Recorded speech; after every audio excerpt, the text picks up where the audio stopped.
I got drunk and texted my ex-wife, begging to get back together. Only to find out she already had someone new. And I figured that was the end of it. Until her best friend reached out of the blue, telling me my ex had been keeping tabs on me all these years, and even dropping a bombshell. But when I tried to press for details, she suddenly hung up, and now my screen lights up again. The day before New Year's Eve, Jessica Miller and I finalized our divorce, ending 10 years together. Walking out of the civil affairs office, Jessica never looked back as she slipped into a sports car at the curb. Behind the wheel, a young guy shot me a mocking smile, the kind you give a loser. The engine roared as he took off with Jessica, leaving me on the steps by the door, chain smoking while old memories rose like smoke. Jessica and I met in high school, seated together as desk mates.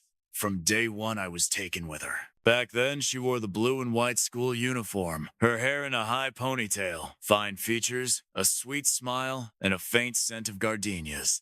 With a girl like that, how could a kid like me not fall hard? She was kind, top of the class, easy to talk to. Within a week, she'd become my secret crush. Because of the way I grew up, I was painfully self-conscious. A poor kid from the countryside, tall and scrawny, nothing to look at, shy to a fault. Apart from grades, I didn't have much going for me. Jessica, brilliant and beautiful, lit up the room and naturally drew every boy's gaze. Sitting next to her, I felt like a lump of rock beside a rose. No stink, sure, but an eyesore all the same. So whenever she leaned over to ask me something in class, some guy would corner me in the hallway after, with advice or threats, all saying the same thing. Don't get ideas about Jessica. You're not worthy. I knew I wasn't back then. But every time I came back from one of those little talks, Jessica would sneak me snacks and cheeks puffed in anger. Tell me she didn't belong to anyone, wasn't anyone's property. She'd chat with whoever she wanted, and those annoying boys could shove it. If a girl like Jessica could be that brave, how could I, a guy, do any less? And then I got jumped. It was a Saturday after 2 straight weeks of classes. We finally had a day off. I was heading home, happy as could be, when a pack of punks blocked my way. They dragged me into a nearby alley without a word. The bleached blonde ringleader slapped me first, said he was helping me wake up and stop dreaming above my station. While I was still reeling, he laid out why they'd come. Stay away from Jessica. If I didn't, next time it wouldn't just be a slap. I might be timid, but even mud has some backbone, and these thugs were way out of line. I talked back. They didn't care. The second I mouthed off, they swarmed me, fists and kicks from every side. At first, I didn't hit back, but pain lit a fuse. I swung, grappling with them. I may have looked lanky and weak, but I was a farm kid. Years of chores had built some strength. I pinned the bleached blonde and let him have it. He hadn't expected that and started yelping. But one against many only goes so far. While I pounded him, the others pounded me. I was getting wrecked, bruises blooming everywhere. Just as I was about to go down, a familiar voice rang out, shouting, "Patrol's coming, run!" The word patrol froze all of us. In that beat, a slim figure rushed to my side, grabbed my hand warm, steady, and pulled me out of the alley before I even knew what was happening. By the time I came to, we were already on the street, and I finally saw who'd saved me, Jessica. She steered me to a small clinic. While the doctor dressed my wounds, she hovered, asking if it hurt, pouring hot water, dabbing the sweat from my forehead. With her that gentle, who cared about a few bruises? I kept insisting I was fine, telling her not to worry. When we walked out, she asked why those punks had jumped me. I tried to dodge it, but she wasn't having it. She stared me down until I told the truth. When she realized they'd come after me because of her, she asked, "Why didn't you just agree to what they wanted?" I scratched my head and grinned, not sure how to answer. From the look on her face, I think she'd already guessed. She let it drop. That evening, we walked side by side along the river, our shadows stretching long in the sunset. Ring, ring! The alarm yanked me out of the memory. It was already 6. I had to pick up Emily from school. I grabbed a cab to the school. From a distance, I saw Emily sitting neatly by the gate. Everyone else had been picked up. She sat alone on a bench, head down, staring at her toes, lost in thought. I walked up and forced a smile. "Emily, Daddy's here to take you home." She looked past me, searching for a familiar figure. Not seeing her, disappointment flickered across her face. "Where's Mom?" "Mom." I had no idea how to tell her about the divorce. Mom's busy. From now on, Daddy will pick you up. Emily nodded, crestfallen, and came home with me. Home, that is. The apartment I'm renting now. The old place went to Jessica. After dinner, I sent Emily to her room to do homework. I cleaned up and had just sat down when a business partner texted, "Luke, where are you? I just saw Jessica at a bar with some other guy." He attached a clip shot at the bar.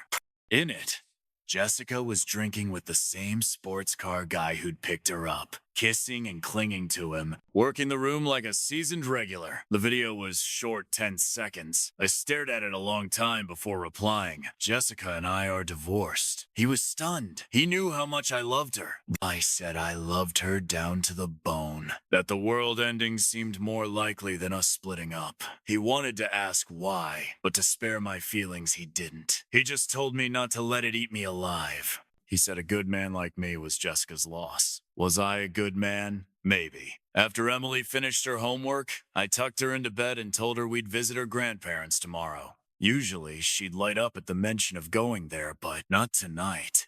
Instead, she looked at me with big worried eyes and asked, "Will Mom come with us?" The question caught me off guard again.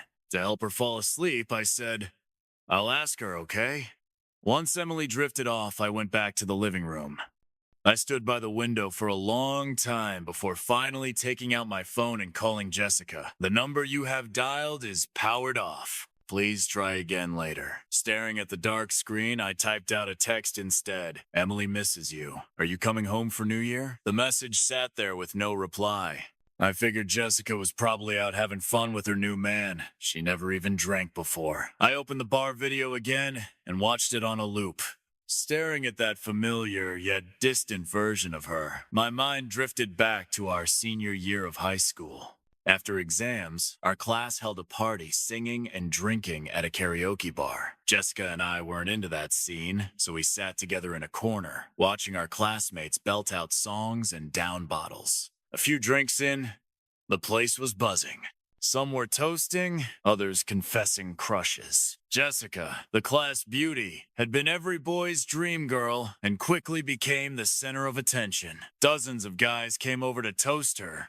She tried to refuse, but with everyone insisting, she ended up drinking 2 glasses. Just 2 beers turned her cheeks red and her head fuzzy, taking advantage of her tipsiness. The boys who'd secretly liked her began confessing. Some sang love songs, some read letters, one even knelt down with flowers. The girls squealed and urged her to say yes. Even half drunk, Jessica stayed clear-headed enough to turn them all down one after another. The girls were stunned. So many confessions, and she didn't accept any. Curiosity spread fast. Who did Jessica actually like? Someone suggested playing Truth or Dare. Jessica, unfamiliar with drinking games, lost quickly and chose Truth. The question, "Is there a boy in our class you like?" Jessica blushed hard, but eventually admitted there was. All the while, her eyes kept flicking toward me. Everyone saw it. No one said a word. They even skipped the topic altogether. No one wanted Jessica to end up with me. Maybe they all thought I wasn't good enough for her. When the party ended, Jessica and I were ready to leave. She was clearly drunk. The boys jumped at the chance to escort her home, but after politely refusing each one, she pointed to me. "I want Luke to take me." I helped her out of the KTV, walking her toward her neighborhood. It wasn't far, and the cool night air might help her sober up. Along the way, she chatted nonstop about high school memories, about college plans. Then she brought up the confessions, saying she didn't like those guys, that they were too shallow and loud. She preferred quiet, steady men. As she spoke, we reached her apartment building. Her cheeks were still pink, her eyes soft and glowing. Jessica asked, "Do you know who the boy I like in our class is?" I smiled and shook my head. "No idea." She went silent, staring straight at me until I squirmed. "What? Do I have something on my face?" I tried to change the subject, but she ignored that and said seriously, "Luke, it's been 3 years. Are you really not going to be brave? Not even now?" I wasn't stupid. I knew exactly what she meant. But I was torn. I was just a poor kid from the countryside. Everyone said we weren't a match, that I couldn't give her the life she deserved. Too many doubts in my heart. Yet love only belongs to the brave. Seeing me lower my head in silence, Jessica stopped pressing. She turned and walked into her neighborhood alone. Watching her go, my heart ached with regret. If I'd just been a little braver, just a little, would things have turned out differently? I turned to leave, but after only a few steps, I heard quick footsteps behind me. Before I could look back, someone threw their arms around me from behind. The familiar warmth, the scent of gardenias. It was Jessica. "Luke, I like you. Be my boyfriend." Jessica shouted it out, clinging to me, eyes fierce with determination. Hearing her words, feeling her warmth and racing heartbeat, I finally stopped holding back. I turned and wrapped her tightly in my arms, right there under the summer night sky, in the middle of the noisy street. That moment sealed 3 years of secret love. Back in the present, I chain-smoked until my head spun, then stumbled to bed. Jessica still hadn't replied. The next morning, I woke to my phone ringing. It was her parents calling. I answered, and her mother's warm voice came through. "Luke, are you coming home for New Year's Eve? Your father and I cooked a big meal. He even brought out his old stash of wine, says it's to thank you for taking care of Jessica all these years." Hearing her kindness, my chest tightened. I forced the words out. "Auntie, Jessica and I got divorced yesterday. I won't be coming home this year. Please take care of yourselves." The line went silent. Then I heard the crash of a shattered bowl. After a long pause, her trembling voice returned. "Luke, you and Jessica divorced? Something that big and we didn't even know?" I could only say, "I have to go now, Auntie," and hung up quickly. When I got out of bed, light snow was falling outside. The sky was gray, heavy. I stood by the window, sadness pressing down on me. Jessica's parents hadn't liked me at first. A poor boy from the countryside, not worthy of their daughter. But over time, through my actions, I changed their minds. The first time I met them was during winter break of sophomore year in college. Jessica and I had been together for 2 years by then, and things between us were great, hardly any fights. Her parents had started urging her to go on blind dates, so Jessica decided to make things official and brought me home that winter. "Luke, hurry up! Why are you so slow?" Jessica stood at the entrance of her neighborhood and turned to me. I was carrying 2 bags of fruit, nervous as hell. "Should we buy something else? I still have a little money. We could get your dad a bottle of wine." Jessica saw how tense I was, came over, and looped her arm through mine. "It's enough," she said gently. "We're still students. This already shows you care. Once you start earning, you can buy my dad all the wine you want." With that, she led me inside. It was my first time ever meeting a girlfriend's parents, and I made plenty of awkward mistakes. Luckily, her parents were kind people. When they saw that I was honest and hardworking, their attitude softened, though they still disapproved of us dating. They said they'd only agree once I had the ability to take care of a family. I wasn't afraid of their disapproval, only afraid they'd shut the door on me completely. So when they said they wanted me to become a man capable of supporting a home, I was actually happy. Ever since the day Jessica rejected everyone else and confessed to me, I'd been thinking about the future, how to give her a good life, to prove she'd chosen right. The summer after graduation, I worked part-time while dating Jessica. After earning enough for tuition, I even saved a little extra to start a small business in college. I sold snacks, cigarettes, and drinks from our dorm room. It didn't make much, but it was enough for Jessica and me to live comfortably. We'd go to the night market every week, try new foods, treat ourselves a little. One memory from that time stands out. It was a weekend afternoon. After our date, we were walking back through the campus trees when Jessica smiled, her face glowing with happiness. "Luke, meeting you is the luckiest thing that ever happened to me. No matter rich or poor, we'll always be together, forever and ever." Her words hit me deep. I nodded seriously and said, "Yeah, always together." That memory froze, their 2 young hearts making a promise. Standing by the window now, I exhaled heavily, my chest hollow. Not long after, her parents called, panicked. They said they couldn't reach Jessica and begged me not to do anything rash. Once they found her, they promised to give me an explanation. They never even considered that the divorce might have been my fault. That's how much they trusted me. But There's no going back. The Luke who loved Jessica with all his heart had already died that cold night. What's left is just a shell. Emily was already awake by then. When I stepped out of my room, I saw her sitting quietly on the couch, clumsily trying to tie her hair. I smiled and walked over to help, but when I actually started, I froze. My hands were useless. The ponytail came out crooked and messy. Jessica used to do her hair every morning, dressing her up so pretty. She'd buy her new clothes, take her shopping, and out to play, spoiling that sweet little girl completely.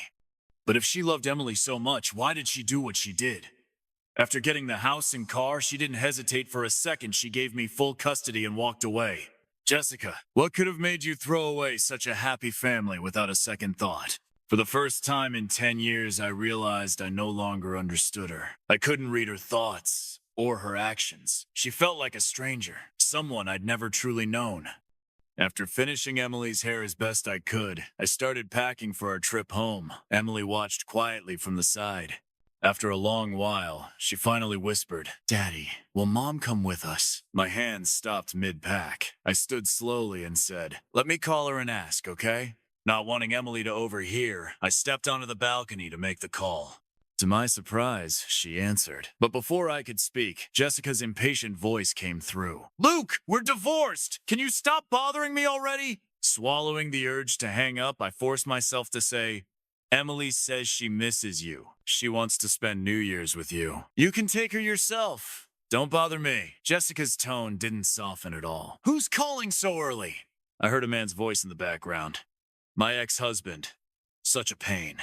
Jessica muttered that before hanging up. The busy tone filled my ear as I slowly lowered the phone, at a loss for how to explain to Emily. When I turned around, she was standing at the doorway, eyes full of tears. "Daddy, does Mom not want us anymore?" The moment she said it, tears streamed down her cheeks faster than her little hands could wipe them. My heart broke. I rushed to hold her, wiping her face, telling her Mom hadn't abandoned her. But it didn't help. Emily's a smart kid. From that one phone call, she understood everything. She cried herself to sleep, and only then could I finish packing. Once the bags were ready, I rented a car. I had just buckled Emily in when Jessica's parents called again. "Luke, we know what happened now," her mother said, voice trembling. "It was Jessica's fault. She doesn't deserve you. We failed as parents." By the end, she was crying, but she still tried to steady her voice. "Can we see Emily one more time?"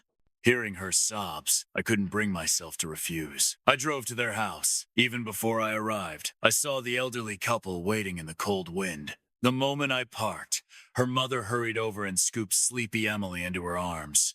Her mother's eyes were red, her face full of sorrow as she held the tear-streaked child close. Her father looked equally broken. When I got out, he silently offered me a cigarette. We squatted on the roadside, smoking without a word, until our cigarettes burned down to the filter. Then he finally spoke. "Luke, it's us who owe you. We know everything now. You gave her the house and car, and you're raising Emily alone." He pulled a bank card from his coat and handed it to me. "This is our savings. It's not much, but please take it." I shook my head quickly, refusing, but he pressed the card into my hand anyway, saying firmly, "It's our way of making it up to you. Jessica wronged you, but we can't. Don't worry, we won't fight for custody of Emily." "That's right," her mother added, choking up. "We just hope you'll bring Emily to visit us sometimes. She's a good kid. We can't let her grow up scarred because of her mother's mistakes." Watching the tears well up in his eyes, I felt a sting in my chest. I knew if I didn't take the bank card, the old couple would never feel at peace. So I finally accepted it. Since our hometown was far away, we had to leave early. Even though they didn't want us to go, Jessica's parents still saw us off. Before I left, her mother held my hand tightly and told me that no matter what happened, I would always be their son-in-law, that this would always be my home, and that I must visit often. I promised I would. They had never wronged me. Once they accepted me, they treated me as their own, and I truly cared for them as well. I thought, if none of that had happened, we might have been the kind of family others envied. On the highway home, watching the heavy snow swirl outside, I suddenly remembered our wedding day. It had snowed just like this. Jessica and I hadn't even graduated then. We shouldn't have married so soon, but an accident with contraception left her pregnant and we married because of it. Fortunately, I'd already made some good money from a few business ventures by then. We had enough for the wedding and dowry not much. But her parents didn't mind. When I walked into the hotel holding Jessica's hand, the guests all cheered. We toasted both sets of parents and vowed to love each other forever, to stay loyal through poverty and wealth, sickness and hardship, for a lifetime, never apart. The wedding went perfectly. During the group photos at the end, I squeezed her hand and whispered that I'd give her a safe, comfortable home even if it cost me my life. She whispered back that she'd stay by my side forever. I kept my promise. I worked hard, and through grit and luck, made my first real fortune. I bought a house and a car right after graduation, fully paid, with savings to spare. While others struggled to find jobs, our life was blissful and worry-free. I'd kept my vow, but she hadn't kept hers. The moment that shattered my world still plays vividly in my mind, and every time I think of it, my heart bleeds. I had just closed a huge deal on a business trip and rushed home, excited to surprise Jessica only to walk into a nightmare. In our bedroom, under the same red wedding quilt, lay Jessica and a stranger. She froze when she saw me, panicking, trying to explain, but I couldn't hear a word. The man climbed out of bed calmly, buttoning his pants as he said to her, "Guess it's bad timing today. Next time we'll go somewhere else." Seeing that smug look on his face, rage exploded in me. I tackled him and started punching, ignoring his shouts about how rich he was. My fist fell harder and harder until his face was swollen and bloodied. Just as I was about to hit again, Jessica threw herself between us. I couldn't stop in time. My fist struck her face. Her cheek swelled instantly, tears bursting from her eyes in pain. I froze, horrified, and reached out to her. But she shoved me away, helped that man to his feet, and left without looking back. Watching her cradle another man like that, with the same tenderness she once showed me, I felt something inside me collapse. I remembered how she once held me the same way after I was beaten up years ago. The girl who once belonged to me alone was now protecting someone else. I can't describe what I felt, just that everything went dark. I slumped to the floor, gasping for air. Memories of our happy years flashing before me, only to clash with the image that had just destroyed my life. My chest tightened, my head spun, and tears wouldn't stop falling. I had no idea why Jessica betrayed me. I wanted to confront her, to ask if I hadn't done enough, if I hadn't loved her enough, or if I'd somehow failed her. I struggled to pick up my phone and call her. She didn't answer. After several tries, she switched it off. Listening to the dead tone, I sat there numb, my heart tearing apart. I don't even remember how I got through that night. Just that every time the image returns, I can barely breathe. After a few hazy days, I managed to reach Jessica again. There was no anger, no shouting, just disappointment. I didn't ask why she'd done it, and she didn't explain. Maybe that was the last bit of understanding between us. When someone truly wants to betray you, there are always countless reasons. After that, I decided to end it. Divorce was the only choice. Every man has a line he can't cross. No matter how deep the love, when you witness betrayal with your own eyes, you let go. My happy family, my perfect life, gone. The boy who once swore to fight for his love's future died that night. The days around the divorce were the darkest of my life.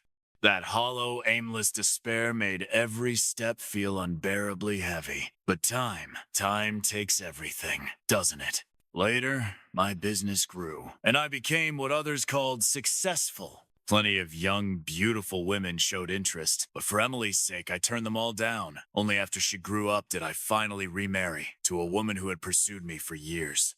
I never saw Jessica again. Even her parents said they'd lost touch.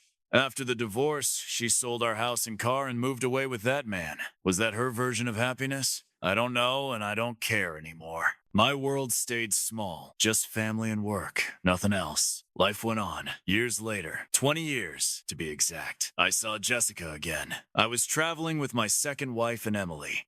We were walking down a street lined with food stalls when I saw her. The beauty she once had was gone, replaced by the marks of time and the weariness of life.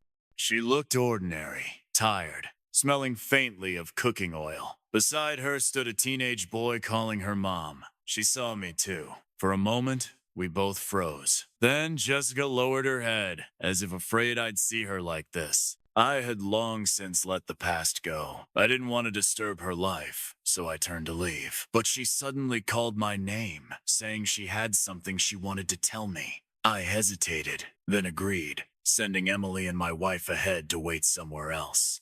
Emily was still young when Jessica left, so she didn't recognize her. She just thought Jessica was one of my old classmates and walked off, unconcerned. As Emily walked away, Jessica watched her with guilt swimming in her eyes. We were in a coastal city. Jessica and I strolled along the seaside in silence, just like we had once walked by the river in our youth. Neither of us spoke until I stopped to rest. Then she finally began to talk about her years away, about how she'd followed that man to a strange city, full of hope, only to have her dreams crushed by reality.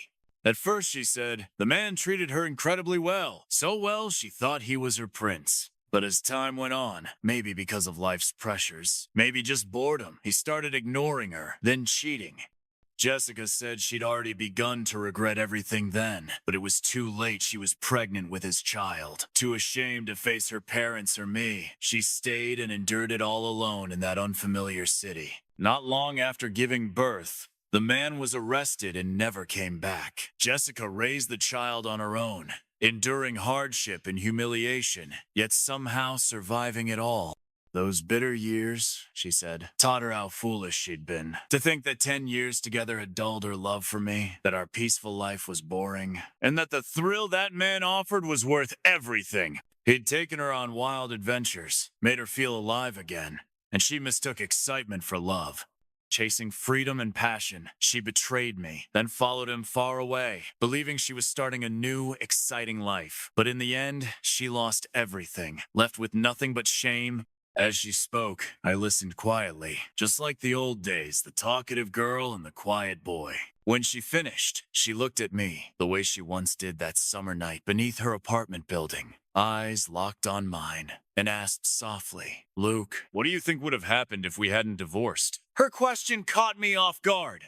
After a long silence, I turned toward the endless sea, let the salty wind wash over me, took a deep breath, and smiled faintly. Jessica, I said, there are no ifs in this world.